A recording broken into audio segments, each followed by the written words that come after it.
Саламатсыңар балдарым. Жалпы республикалык тестирлөөгө даярдыгыбызды баштайбыз. Кыргыз тили бүгүн 4-чү сабак. Бүгүнкү уктабыз негизги тесттин форматында математика жана кыргыз тилинен тест алуу. Сабакты мен Ноокат районундагы Абдырасул Абдыбаитов атындагы орто мектебинин мугалими Молдобаев Жусуп агай өткөрөм. Биз кайрымдуулук иретинде сабагыбызды баштаганбыз.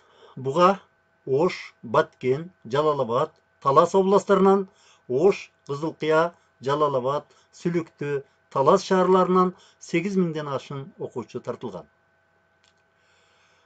26 майдан баштап, мына Ысык Көл облусунун райондорунан да, шаарларынан дагы 2000дей окуучу кошулду. Сабак 20 июнга чейин уланат.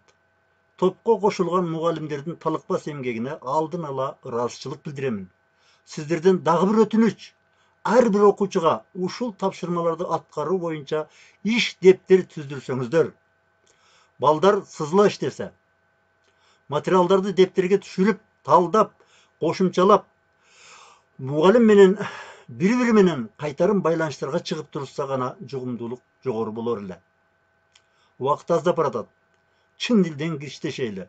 Соопчулук үчүн, балдардын тагдыры үчүн. Бул сиздердей пайгамбар кесибин тутунган ыйык инсандардын колунан келет. Ишибизге ийгилик болсун. Амин.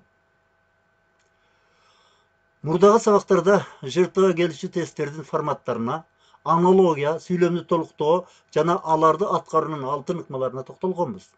Кыргыз тилиндеги тестти окуу жана түшүнүү багытында да жүргүзгөнбүз. Bir топ акыл эсти өнүктүрүүчү көнүгүүлөрдү жогорудагы өтүлгөн боюнча практикалык тапшырмаларды аткарганбыз. Бул жолу тест алабыз. Адатта негизги тестте жалпысынан 150 суроодон турган тапшырмалар берилет. Биз шартка жараша 75 суроодон турган тест алабыз. Тестти даярдоодо техникалык жагынан бир топ кыйынчылыктарга турду. Арада айрым рекламалык үзүндүлөрдүн элементтери аралашып калса, ага көңүл бурбаңыздар. Ишиңиздерге ийгилик каалаймын, ийгилик жылы болсун.